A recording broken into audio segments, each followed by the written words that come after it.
My name is Dr. Geoffrey Wango, a senior lecturer in Counselling Psychology at the University of Nairobi. One of Chinua Achebe's books that I consider very important, even as a set book, would be Things For Apart. At one point in my life, I wanted to be a lawyer. So that's why when I went for A-level, I did literature, geography, and CRI.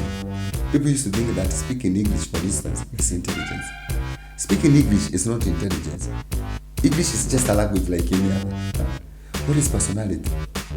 Is personality a definition of all of us combined, or is there a different personality?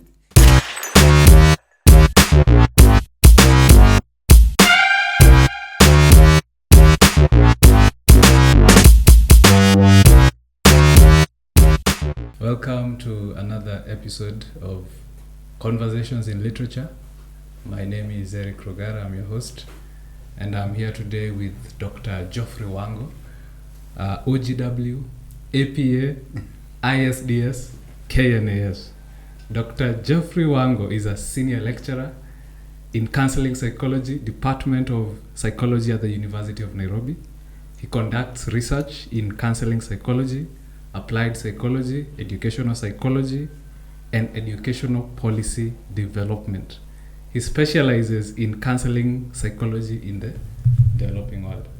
Is that true? Thank you. Yes. I'm not getting it wrong anywhere. No. Today we are going to have a conversation about a book that probably every person on the continent in the English-speaking Africa considers to be the greatest novel, which is Things Fall Apart by Chinua Achebe. But before we get into the ideas, into the theory and so forth, maybe we can, and I should also add, Dr. Wango is going to talk about Things Fall Apart from the point of view of a psychologist. Yes, but as we will find out, Dr. Wango is also well equipped from the side of literature to discuss this book. So before we start, I like to start with a personal side so that we can develop who you are, so that now even when we listen to you, we have gotten a view of Dr. Wango. So Dr. Wango, today you're a psychologist. But before that, I did in my undergraduate studies. I'm a teacher of English and literature, so I have had a chance to read several books. And among my favorites is, of course, Geoffrey Wango's books. Very, very interesting. The greatest of which is, in my opinion, A Grain of Wheat. And I've also had the chance to read the writings of one of the greatest people in Africa, Chinua Achebe. And one of Chinua Achebe's books that I consider very important, even as a set book, would be Things Fall Apart. Of course, there are several others, like No Longer Artists and Arrow of God. Chinua Achebe's Things Fall Apart is a book that has a lot of psychology, if you say so, and it has a lot of anthropological perspective. After that, I have done a master's in linguistics, and I have a PhD in counseling psychology. So I take a lot of interest in African literature. One of the major reasons is because African literature offers a lot of perspectives on therapy, and chief among them is something we call narrative therapy. Narrative therapy is about perspectives of our lives. In fact, the major aspect of therapy is us discussing about our lives. What concerns us, and there's a lot of therapy in aspects like poetry, proverbs, wise sayings, songs and dances. But I keep telling people that music is very therapeutic. I am a person who likes listening to music, especially the rhythmic music that one listens to. So when you come to Things Fall Apart, it's one book that captures so many aspects of our, not just of our traditional society, but our African psychology. And I can give you one quick example. Actually, when Okonkwo is sent to exile for the 7 years, he actually goes to his mother. And there's something they say that the reason why he goes to this, when a child feels unhappy or is a bit disturbed, they usually go to the mother. And that's why he's told that when he's banished, he goes to the mother for comfort.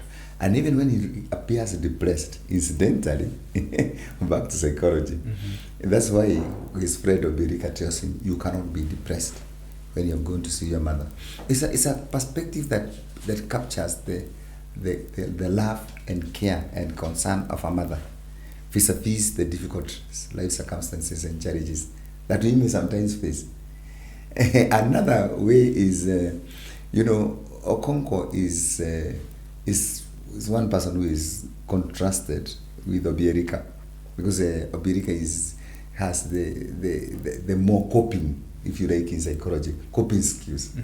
Unlike Okonkwo, who goes full thrust, if you say. And then Okonkwo also has the psychoanalysis, if you like. Because remember, the urge to succeed and be great comes out of the fact that his father was not successful. Remember, at one point, there's this joke that this meeting is for men. So Okonkwo he builds his way up all the time, so that he's not a failure like his father. And the tragedy is that he builds all this much, only to end up, if not as a failure, worse than his father, because he has an abomination death, which is by suicide. Again, psychology.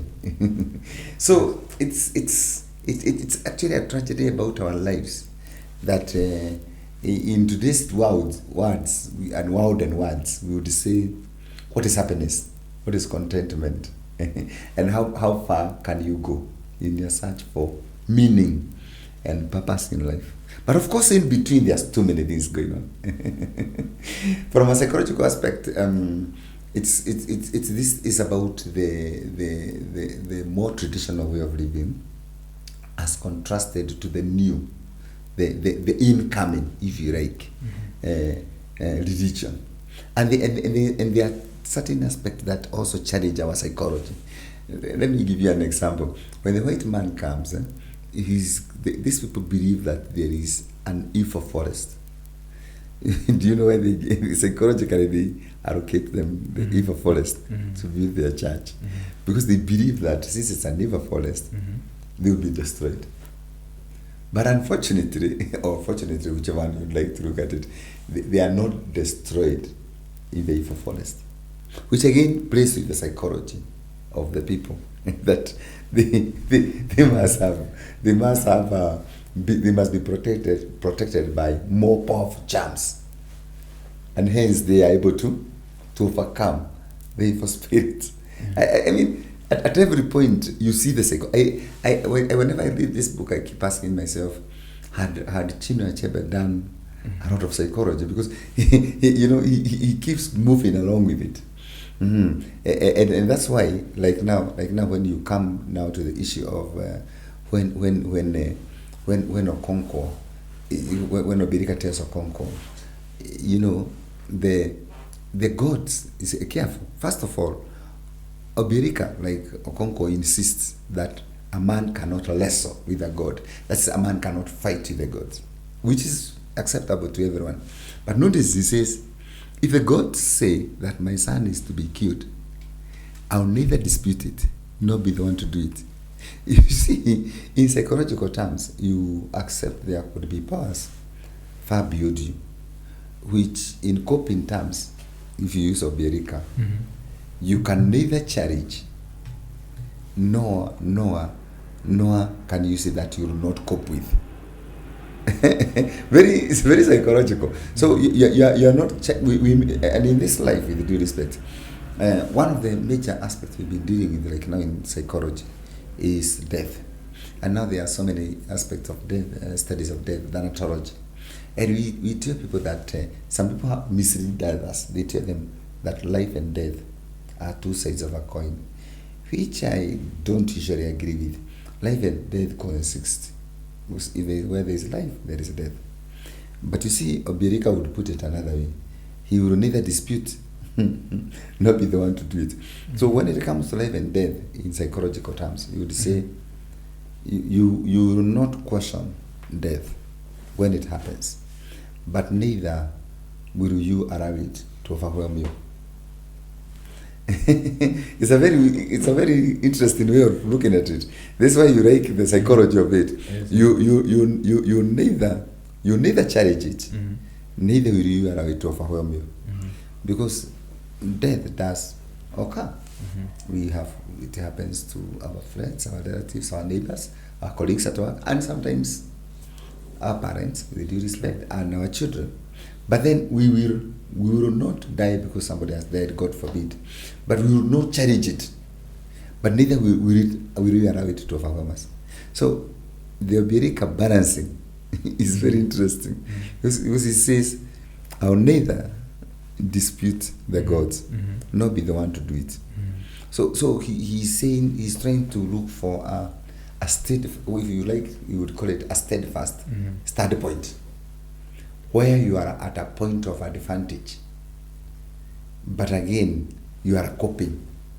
Very, very interesting. And then finally, at the end of the day, you have the death by suicide, which again is another highly, if you like, contested issue, because Okonkwo is actually sort of disappointed with the status quo.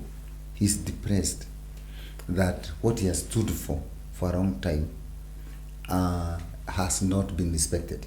And remember, when he and other elders are put into prison by the white man, the others come out of it with boldness, because they have accepted the new status quo. But it is like he still clings on unnecessarily, if you like. You know, psychologically, there are also things we can cling on to. By the way, if you look at it in terms of loss and grief, there are many questions people ask me as a counseling psychologist. How should I handle the death of somebody? In our home, when our dad passed on, we used to put his portrait there, but it doesn't mean we are waiting for him. In our home, we have now the portrait of our mom and dad, the late mom and dad, but we are not waiting for them. So Okonkwo should be very careful in his balancing act, because the others accept that they have been humiliated. It's of course a humiliation. Remember, in psychological terms, we are not saying that life cannot be disappointing. We are simply asking, to what extent can we coexist with the circumstances? So the others are unable to do it. And to show you that he's unable to do it, the others are able to go around. Or if you like, the whites would use the term lied around. But if you look at Okonkwo, he's not able, and that's why when the messenger comes, he strikes the messenger. You see, that is the utter part of doing things. But then the next action is going to even be worse, because he actually dies by suicide. And remember, that now is even an abomination. You know, killing the messenger has something to do with the whites, but dying by suicide is an abomination to his own people. And that's why they tell the whites, your messengers can pick him, because according to them, the people whom he was fighting for, they are actually denying him even in death, because he's not part of them. So what was he fighting for? And that's a tragedy of Okonkwo, and that's a tragedy of life, by the way, because we need first sometimes to ask ourselves, what are we pursuing in life, and for what, and what is its meaning? what drew you to literature? Incidentally, oh my, what did you mean to literature? When I was in, I did tell you I studied at Kagumo High School, one of their schools, group of schools. We were doing actually things far apart. It's a non artist. So I really used to read. By then, I'm very good in reading books. I don't shy away from it. I tell people that I am in a career that I enjoy. I don't mind reading. I seriously read a lot. Even though I read journals, I may not read books and journals more than novels. So I at one point in my life I wanted to be a lawyer. So that's why when I went for A-level, I did literature, geography, and CRA. So I wanted to do law. I yearned to do law. So I wanted to understand literature and the people. And in A-level, we used to do you can see I had already been introduced to Chinua Achebe. But at that time, he had not been born. I was in Form 1 in Form 1981 to 84. So he had not been born, certainly. So in A-level, we did the book by Geoffrey Wango called A Grain of Wheat. It's a very fascinating book. And that's when I started reading now. Now I became more interested in literature. And Geoffrey Wango's Grain of Wheat is a masterpiece. It is a masterpiece. It's one book you read and you keep asking yourself, what is this book talking about? So when I went to university, I had already chosen that I want to be an English literature teacher. So I would read the books, and I would read criticism also, the critical perspectives of books. Sometimes we call them critical analysis.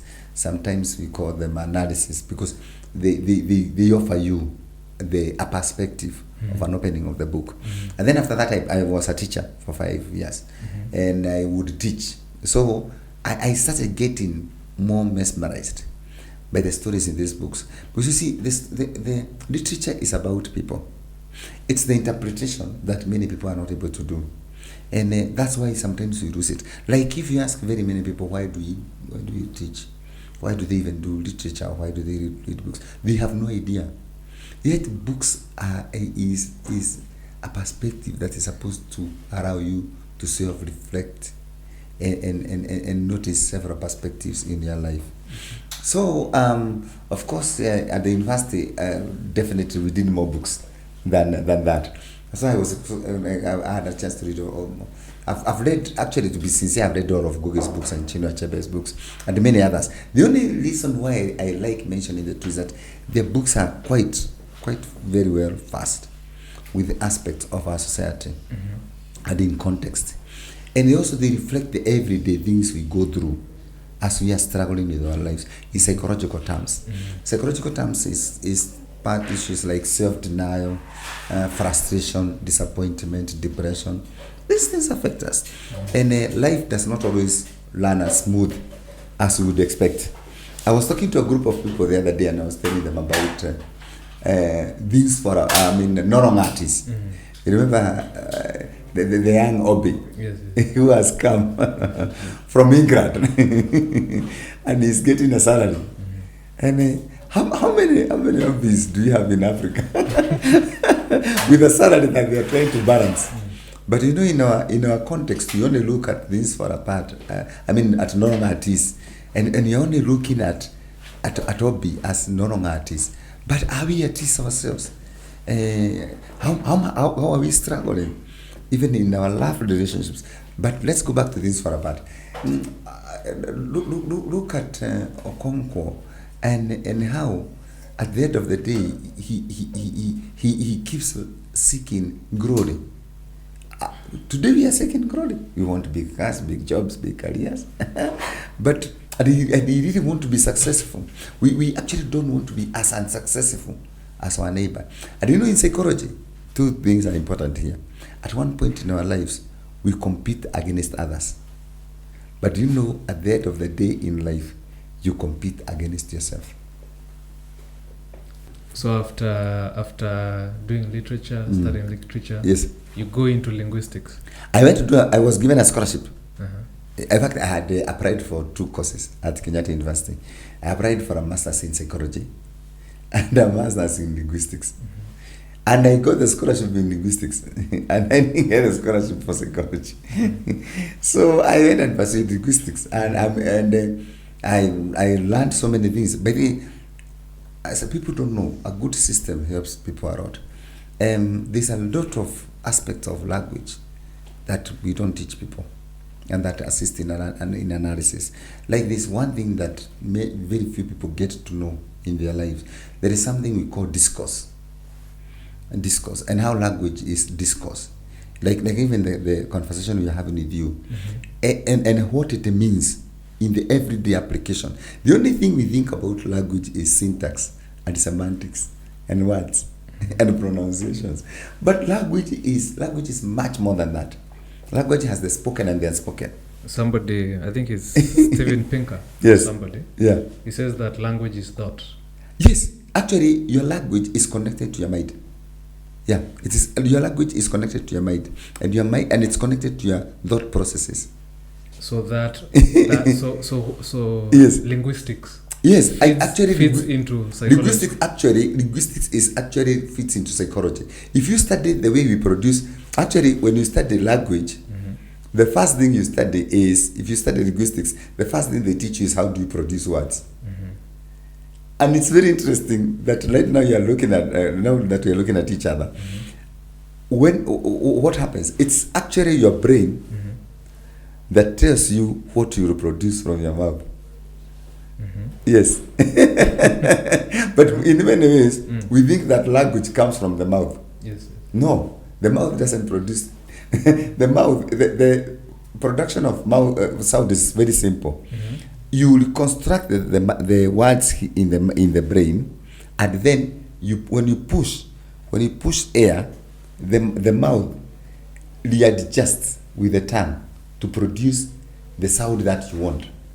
And how? So it is actually the what you speak comes from your brain, and the brain is a processor. It's a very big processor. It processes language. Actually, linguistics is actually psychology. You produce the words from here. That's why, if the easiest way before when you ask, maybe you can ask. But when you see a tree, let me teach you now using psychology another perspective that many people don't know. The eye, your eye is one of the biggest organs. When you look and you see that tree or that flower, your eye sees it and it reports immediately to your brain. And your brain has already recorded that that's a tree and that's a flower and that's a rose and that's a bougainvillea. So it tells your mouth to produce the word flower. My question is. But the process is so fast in humans. That's why I have a question. That's why linguistics is actually psychology. Actually, many people in some contexts, many people argue whether linguistics is and psychology, which one comes before which one. What I'm wondering is, yes, is language the words, or is language something which is in our head that the words we have are just symbols? Yes, that's the second one. The words you have are just symbols. The language is inside here. If you grew up with the Chinese, you would still call a tree in Chinese language. So there is a sort of mental language. The brain has a mental process that records everything you see and interprets it. And then it has a processor that interprets it the way we put you now into this socio-culturalization. So if you take a child right now, your own son or small daughter, and you take them to China, and they grow up with the Chinese, they will learn the Chinese language because the brain will still record the tree. Let me give you... The brain will record the tree, but it will say the tree in Chinese.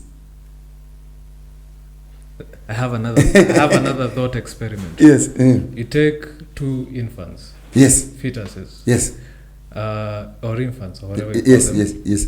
Take them to the woods or somewhere. Yes. And somehow miraculously they grow up together. Yes. Right? Yes. With no humans around. With no humans around. Yes. Yes. They are That's the likely two to of them. start developing. That's what I want to ask. They are likely to start developing things to call those things. Will they? My question is, how will they develop a spoken language, or will they have a language? In fact, there are two issues that people argue: is language acquired, or is it automatic? Is it an instinct? In many ways, language is instinctive rather than acquired. The acquisition is more about the environment. That's the word. Because you see, where you are seated, you grew up with us calling a banana. But if whatever we call the banana in French is what you would be calling it if you had taught you there, if you had acquired the French language. Okay. But your brain already has the mechanism to do it. And that's why language has made us question intelligence in psychology. Because for a long time, people used to think that speaking English, for instance, is intelligence. Speaking English is not intelligence. English is just a language like any other. The intelligence is not in the language, it's in the brain. But you see, for instance, in many contexts, we see you speaking a foreign language, and we associate that to mean that you're intelligent. Yes, and that's why, again, intelligence is measured in more than one way. If you put me, I've never been able to drive a truck or a lorry. I meet people who drive a lorry very well. But if you put me in psychology and language and linguistics, I do very well. So it's not true that intelligence is a measure of what somebody can or can't do. Maybe they can do something different. That's why in teaching and learning and in brain processes, we say, if you tell a fish to climb a tree or to fly, it can't, but a bird will fly. But if you put a bird into the water and tell it to do a competition with the fish, it will definitely be defeated. So, and that's why we say even children have different levels of intelligence. And that's why if you take it back to our These Fall Apart, we are not saying that Obiorika or Okonkwo or either of them is wrong. In psychological terms, we are saying, how can they cope? Because coping is environment. But we have never said Okonkwo is more intelligent than Obiorika. or Obiorika is more intelligent than. But it's the coping. It's the coping. And that's why we bring these terms, we come into psychology and say, how is it that different people can deal with their situation in context? And that's why, again, we say, there is no one size that fits all. Actually, language and psychology are very interesting. Language says, language is descriptive, not prescriptive. Language does not tell you, does not prescribe. It describes. So that brings it to another. Yes, to the question of language. And the same thing with counseling. Yes. Counseling is descriptive, not prescriptive. You don't tell people how to behave and cope with the situation. They learn how to. And let me, so before you ask the question, tell you, if you want to look at the easiest sentence in the English language, we call it subject, verb, object. It is the boy kicked the ball. The easiest sentence, the boy kicked the ball. And if you put subject, verb, object, and you put the ball kicked the boy, it would be correct in syntax. True. Yes. But in terms of discourse, it is not correct because the ball cannot kick the boy.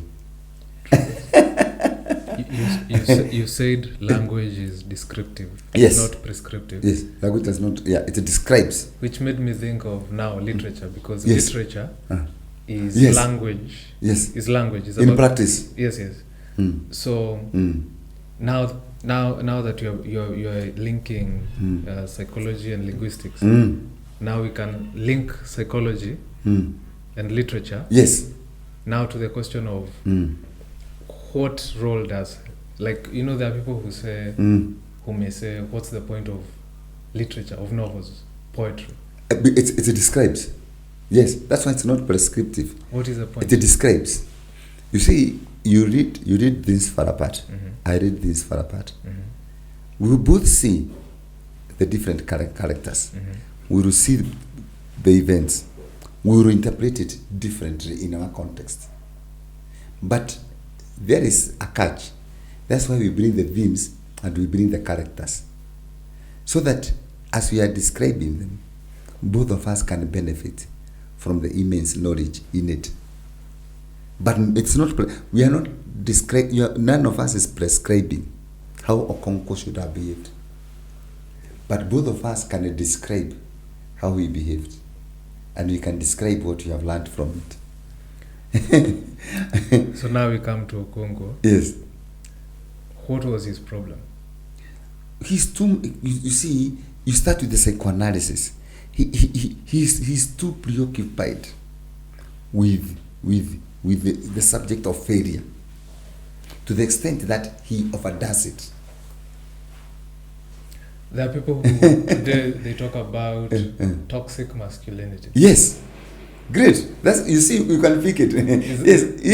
Was that his problem? You see, no, we wish you can put the toxic masculinity now, so that you can say, I would like to interpret this far apart in terms of toxic masculinity. I would like to look at it in terms of... Oh, so there are so many lenses. Yes, there's so many lenses, and me, I would like to look at it in terms of FGM. FGM. Yes, I would like to look at Okonkwo's actions in terms of something that has been surpassed by time. At that point in time, when the messenger comes in, the white man has already come in. He has better guns, and we already also have another problem with the religion. So remember, you have a problem with the religion and the sun, because these people had been given the evil forest, and the aim was for them to go there and die, because that was the evil forest. You see, these people believe that if you go to the evil forest, you will die, but they have not died. So you still use the same community interpretation to say that the fact that they have not died implies that they have more superior powers than the gods of Umofia.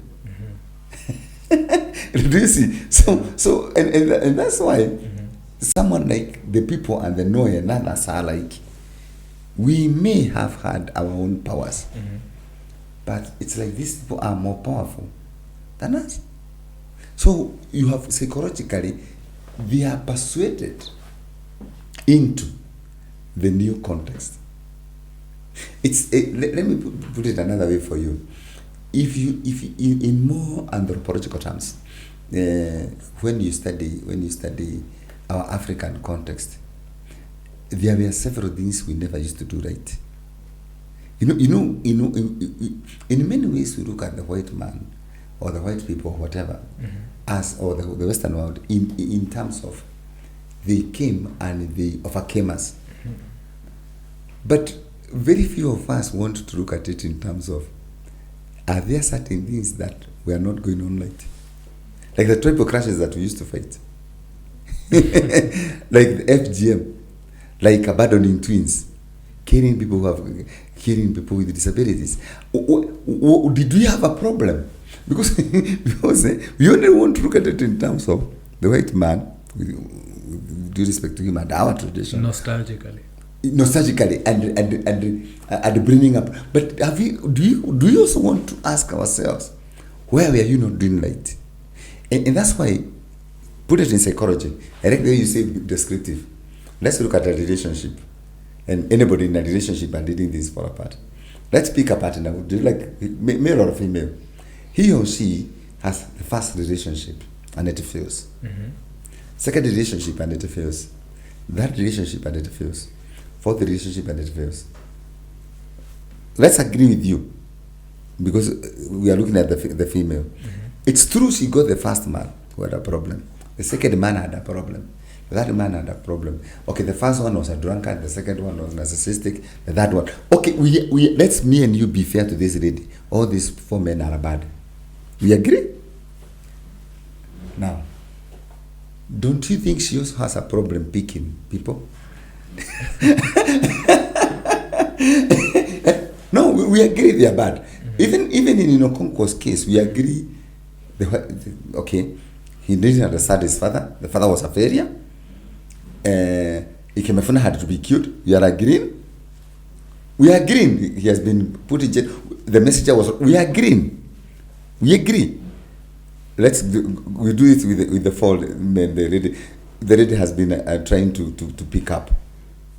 Don't you think also even her, she needs to either she's rushing too much into relationship, or she needs to redefine what she's looking for. That's why literature, like the language, is descriptive, not prescriptive.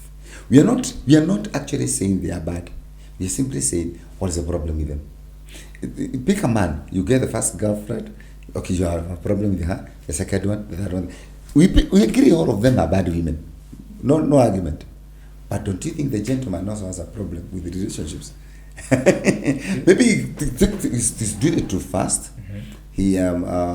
He's not allowing his heart to heal. Okay? Or maybe, and that's why he keeps on bouncing back to the wrong things. So that's the same thing with Okonkwo. We are simply looking at it in psychological terms. We are saying, we are not describing. Is Okonkwo a bad man? Is he a good man? Actually, is he a good man? Is he a bad man? Because, okay, let me ask you. Now that you are praying it. Now that you are escaping, yes. Let me ask you. No, I'm not escaping because let me ask you. Okonkwo is Hitler a good man or a bad man? Hitler is narcissistic. Because he has been studied so much, mm-hmm. He had certain narcissistic issues. You see, the book by this far apart by Chinua Achebe is actually, there's nothing wrong with what Okonkwo becoming a great wrestler. In fact, he's applauded by it for it. Mm-hmm. In fact, he's even the people even award him. In fact, that's why he even keeps Ekemefuna. He's a legend. He's a legend. Mm. They don't have a problem with him. So, he's a good man. But when you keep balancing with Obiorika, I like the way you laugh at, you have a smile. Why is he being compared with Obiorika? Obiorika may not have achieved a lot. But Obiorika is on the other hand saying, can we balance this? Let's say let me put it in psychological terms again. You tell me whether I'm doing it well. Mm-hmm. All of us have ambitions. How big should be our ambitions? If supposing you found me trying to jump to touch the sky, mm-hmm. It's good for me to be ambitious, but don't you think, Eric, you'd like to moderate it and tell me if you want to go up? Do you mean the sky? Yes. You could also get into a plane. I mean, moderate it. So the thing about Okonkwo is nobody is disputing what he's saying, but the theme of change is also about evolving change and accepting change and evolving cultures. It can't be about a person, and it cannot be about one society and not any other. And it must also be contextualized. Chinua Achebe tells us that Okonkwo was afraid to be seen as weak. Yes, he was afraid. Good. You see, psychology, he was afraid. So you see, we are dealing with the fear and anxiety. Does that make him a coward? You see, he was afraid to be... He says his father was a coward. Yes. But his father was not afraid of being seen as a coward. No. So in a sense, his father... was contented. Was more brave. He was more balanced. Yes. That balanced. Psychologically, you say he was more psychologically balanced. Yes. Because you see, he has accepted who he is. But Okonkwo suffers from fear and anxiety. So Okonkwo... So which is psychological. You see, yes. Fear and anxiety are psychological. Nobody tells you that there are no snakes. Mm-hmm. Okay? Mm-hmm. But you cannot be going to sleep every night that you are fearing that there's a joke I like telling my students. Mm-hmm. Okay, you saw, let me use the same Okonkwo. Mm-hmm. I tell them, mm-hmm. You are here at the University of Nairobi, mm-hmm. for instance, and you are in the hostels. Yes. And you keep fearing by the way, first of all, let me make it more psychological. 90% of the things we worry about will never happen. Okay. 90%. Okay, you fear that one day you have an accident, then you fall from a plane. I don't know why it will not crash. Then after it falls into the ocean, you'll be chased by a whale. Then the whale will leave you alone and you'll be chased by a shark. You're still moving, I don't know how. Then a crocodile. Then you get into the land and then you'll be chased by a lion. And before it gets you, it will interchange with a leopard. And then a snake. And then the hyena will finally eat you up. Kwani, how many times are you dying? 90% of the things you worry about will never happen. Now, let's try the same one now on land.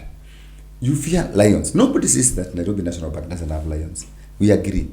But you are seated in your hostel and you are fearing that a lion will come and eat you. So the lion will come from National Park, then it gets the road to Langata, and then it asks, where is Nairobi University? Then it walks down and asks, where are the hostels? Then asks for 9, room 2. Then knocks and says, Eric, I'm here to eat you. No. No, I like the way you say no. So fear and anxiety,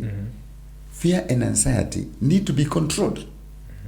And that's why Chinua Achebe says Okonkwo was afraid to be seen as weak. So that is fear and anxiety. That is a psychological problem. Not what the father had. Remember, the father would even tell people, check on that line. So that one is the one with the highest depth and has not found me in the morning. So go home, I will pay you when I can. You know, this is interesting because it suggests that Okonkwo's achievements were never for himself. Yes. He was never content because he was doing it for other people. Careful. He was doing it for the people and for the fear inside him. Yes. Apply it in psychology. What drives you? In psychology, you have motivation. What drives you? What drives you every day? And how many people live their life? And that's why we talk about now lifestyle. How many people live their life only to discover that they have, in their own assessment, they have achieved nothing, and then they end up in drug and substance of abuse and other addictions? Which means that their achievement is nothing. Is that the biggest cause of midlife crisis? Realizing you've been living for other people. You have been living a false life. Could that be? Could that? I like your interpretation of the book. Could that be why? I like that. Now you have even started. I told you it is not descriptive, and you see you can also interpret. So what has this person achieved? Let me ask you. We've talked about midlife crisis. Yes. We've talked about even living life. Yes. By the way, while you are at it, as you want to ask me, we have kept talking about death by suicide, especially even Okonkwo. Have you ever tried to find out who are the people who commit suicide? Who are the people who die by suicide? You'll be shocked. It's both men and women of all colors, sizes, shapes, rich, poor, black, white. Then why do they commit suicide if they have achieved what they have done? If celebrities, we celebrate them, then why do they die by suicide? You are back to Okonkwo. Why does Okonkwo commit suicide? You see, you are like, wait a minute. No, he didn't say that. Why would the celebrities be dying by suicide? Why? Why would Okonkwo be dying by suicide? What goes wrong? What goes wrong in this camouflage of ideas and build-up that you have created? What goes wrong? Is it that things go wrong, or that in your head they are wrong? Thank you. Because things were wrong in Unoka's life, Okonkwo's father. Yes. Unoka. Yes. No, things were wrong in his life, but he never thought they were wrong. You know, he had debts, he had all those things, but he never interpreted it as things have gone wrong. But they were wrong according to who? They were wrong according to society. Which society? Objectively, if you are in debt, things are going wrong. I like that. But incidentally, now you're even making it more complicated, because if you're in debt, things are not going right, then you'd be saying that suicide is for people who are in debt, which is what we are saying today. With due respect, most of the people committed suicide are the Unokas, not the Okonkwos. The Okonkwos are the celebrities. But yes. And remember, also the father had no title. So it comes to meaning and purpose also in the person and in how they go their life. And that's why sometimes in life we tend to think that someone has achieved so much, but in terms of themselves they have achieved nothing. I like the way you seem puzzled by that, because whereas you want to tell me that this with due respect, we are not right for Unoka. Yeah. I don't think Unoka interpreted it that way. That's what I'm saying. That's what I'm saying. That's what it is actually Okonkwo who it is. We see a lot of Unoka in Okonkwo's eyes. Yes. Why? And that's why I tell you that I wish I met Chinua Achebe personally, because I would have liked to ask him how did he learn all this psychology. Because you see, even his book is us seeing Unoka. I mean, it's Okonkwo seeing Unoka. He doesn't let us see the way Unoka sees things, because maybe Unoka would see things differently. He was contented, but remember, it is him who sees the father as a failure, and he works against it. And he doesn't want to be lot weak. He has all this anxiety. So what is this? Remember, motivation. That's why I keep thinking that maybe Chinua Achebe had done a lot, he had read a lot about Abraham Maslow's motivation. What is this motivation that even Ezeudu is telling him, this is the action that can annoy the gods? Because if it is you wouldn't, surely you wouldn't like to wrestle with the gods. But that is also wrestling with the gods. It's the kind of action that can upset the gods. And remember, a man does not wrestle with the gods. So at the end of the day, what is life and what is life achievement? It goes down to meaning and purpose. That's why Obiorika is still there, because he has meaning and purpose. How old is Okonkwo when he commits suicide? At that point in time, by the way, why does he even want to be? Why does he even come? Suicide? Because he doesn't still want to be. Is he in his 40s or 50s? I'm not sure of the age, but remember, he does not want another embarrassment by the white people, who will also, of course, hang him. So instead of them hanging him, which, if you ask me, would be heroic, he kills himself, which is an abomination. Now, yes. Based on what you said earlier, yes, I have a new theory. Yes, thank you. On why he killed himself. Yes. You said that, a lot of people, when they reach their midlife crisis, their 40s or 50s, 40, 45 to 60, they wake up, like they have an awakening. Yes. And this awakening can be terrifying, because you suddenly realize you have been living for your family, you've been living for your children, you've been living for your spouse, society, your boss, your job, and then you've not started living. Thank you. So you get a young wife, or you buy a sports car. Yes. You start doing some crazy things. You actually start buying new clothes. You start living a new life. Like you say, the other day I had a friend of mine who is 57. He threw his wife out and brought in a new wife. I was telling him, this is. I told him in very mild words, this is a bit chaotic. It may not get you very far. And he told me, this is what I want now. Yeah. That's what. But I like the way you're looking at me, because you are saying what I was saying in the same words. So that is a disaster. Yes. So now Okonkwo, yes, he has been living for the community. Yes. Thank you. And you're right. He has been living for the community. And the community has betrayed him. And now the community is moving towards the white people. It is.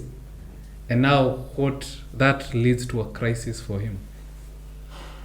What else is there for him to live for? It's a betrayal. Because he has never believed in living for himself. Thank you. because he saw in his father Yes. the consequences of living for yourself, Yes. which is becoming poor, Yes. like Like his father. like his father. Yes.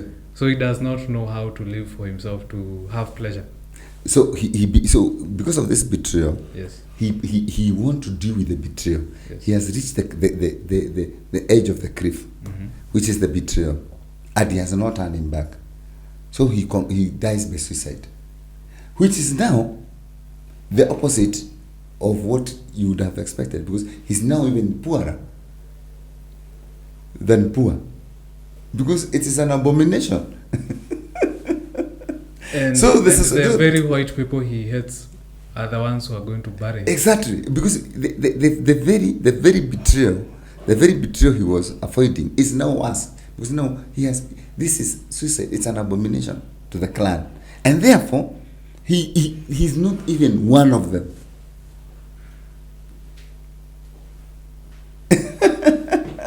It is a psychology that it's a psychology that is very interesting, because it shows you the stigma that we also attach to life.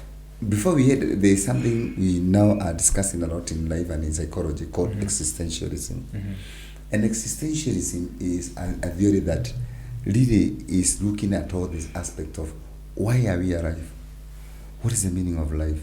And it has come from these young people who keep saying, YOLO, you only live once. You only live once, YOLO. So to them, you can do anything. But then existentialism is much more different. And existentialism is about what is the meaning and purpose of life. It's about living once, and is it living a fulfilled life? And then it brings in words like happiness and contentment. But then what is happiness? What is contentment? Is happiness having good food or the food you want? What is contentment? What is to be contented? And how can I know if I am contented? And who interprets? I think contentment is according to who? So self. Yeah, well, is it? Remember, this for a fact has also the community. Before you say so, it has the community, because remember, there is you and there is us. So you can't lose us. You remember anything you do affects us. True. You see, you become a good lecturer. We are the one who award you. We call you the great lecturer. We award you with the titles. True. Yes. Yes. And then when you fight for our community. In fact, you are keeping a boy on our behalf. But then, when you try to fight for us, and I like where you reach the midlife crisis, and we don't realize what you're doing, you feel we betrayed you. So there is no way you are going to say this person is alone. So things fall apart. There's you. The betrayal. Things have fallen apart. Things have fallen apart your for you. Sense of self. Yes, and for you also, and also for the community. The community has fallen apart. Umufi is not joined the way it was. No. This is very interesting. Yes, because and that's why most people don't know. That's why I told you, This for a Past is a very fascinating book that people don't understand, because there is the person, there is you. Remember, let's go back to the contentment that has really excited you again. Who decides how whether you are contented? If you buy a car, go back quickly to Noronga Artist, which is a simpler book. We as the community want you to have a car. You need a car, but we all also seeing you have a car. Now, go back to Okonkwo and This for a Part. You fight for it's us who give you the titles. But when you accidentally perform something, we can banish you.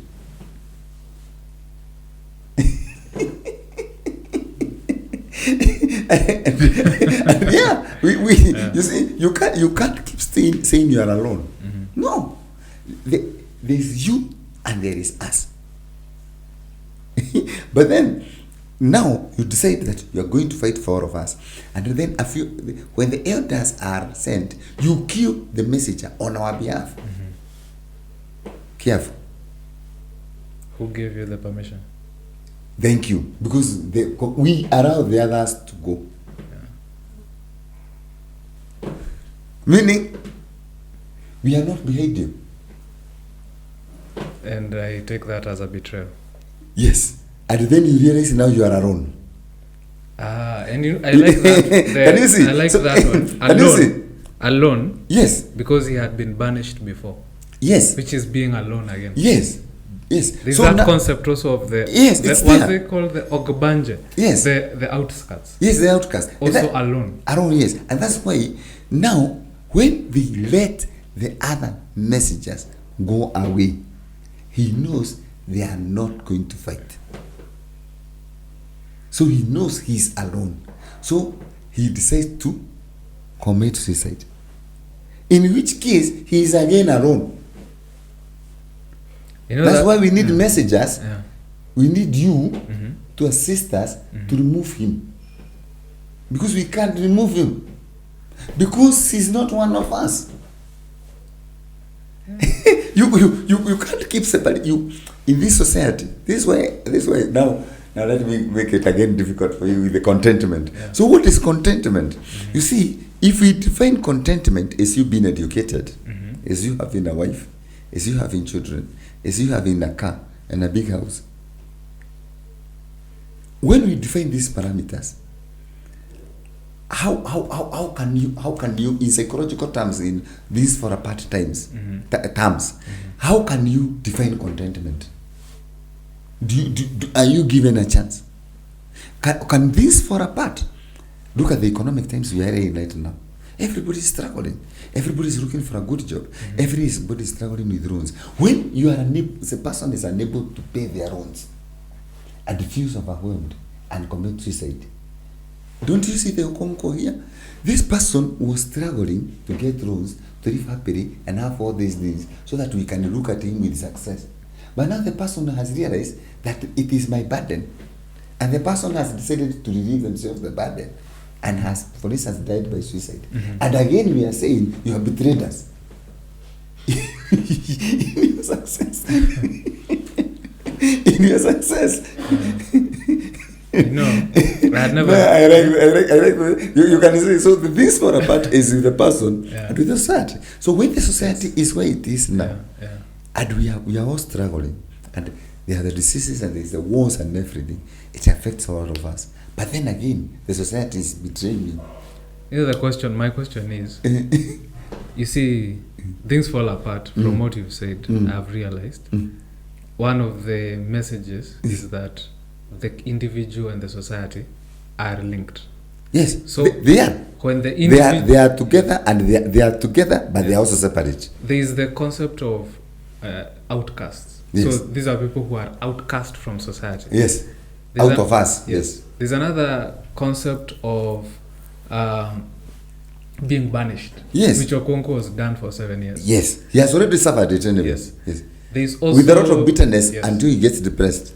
There was also Ikemefuna who was killed by the society again. But he had come in, but then the society is the one which is killing him. It and is before they killed him, he had integrated even to become the son of Okonkwo. Very good. So now with that, and then now finally there is the suicide of Okonkwo because of feeling betrayed by the society. By the society. So now the question is to come back to psychology. Yes. As a psychologist, how are you? I'm waiting for you to ask. Let me finish. As a psychologist, you are treating the individual. Careful. You are treating the individual. Okay. Who is treating the society? Careful. How are we treating the individual? Who is treating the society? Okay, which came first, the egg or the chicken?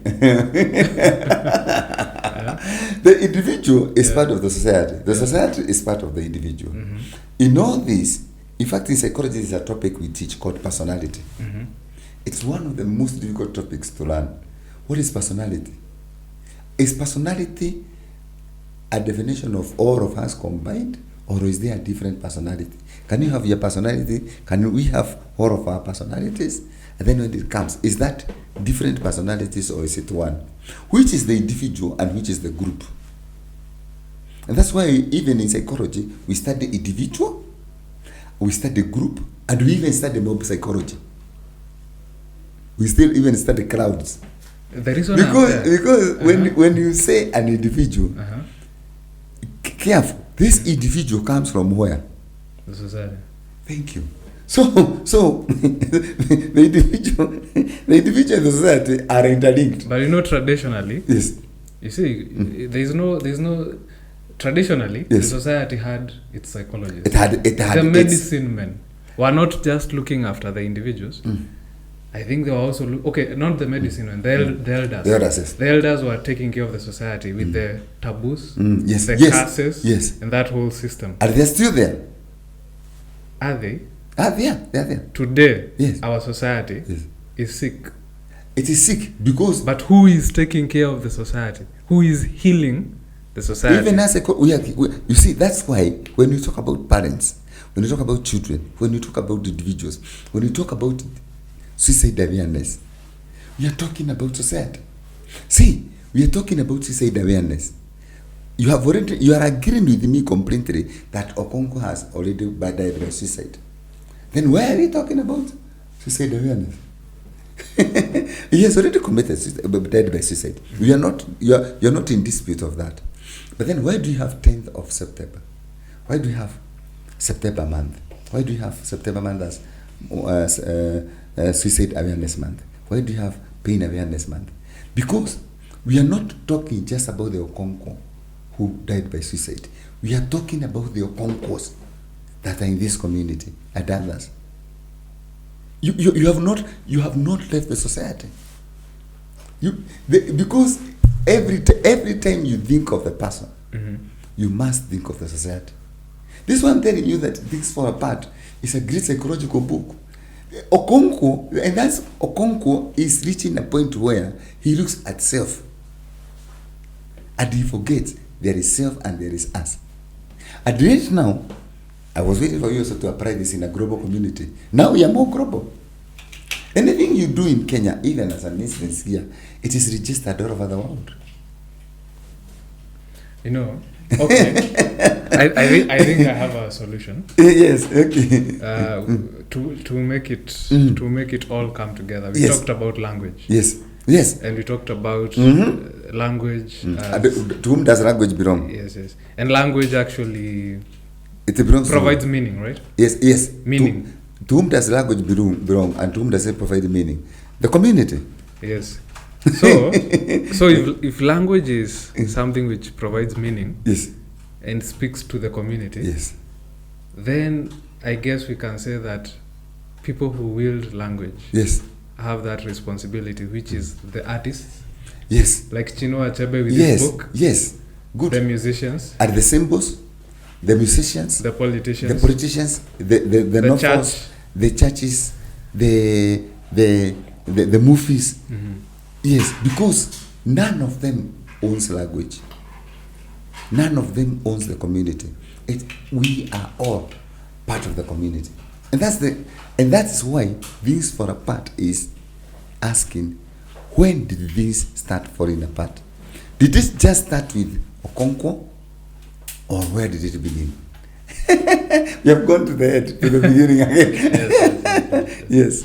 So we can say in conclusion that Things Fall Apart is about us as individuals asking ourselves, when did also the rain start beating us? So when you say the rain beating us, you include yourself, me. So that every day you live your life, you must ask yourself, what meaning do I attach to life? And what meaning do we attach to life? So that even when you define contentment, when you define success, you must remember yourself and not just go for the community. Remember, even psychology is not descriptive. I mean, it's descriptive, not prescriptive. So don't define for yourself. Don't also define for the community. So that when you're looking for your life goals, you define them well. just like you do it within the parameters of the community. But that doesn't mean that you cannot be ambitious.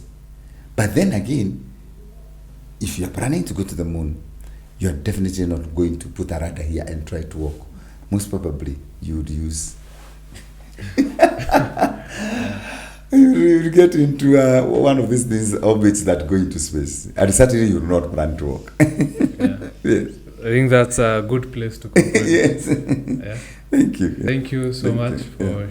coming to the show and giving us these wonderful insights. Yes, and That was another episode of Conversations in Literature.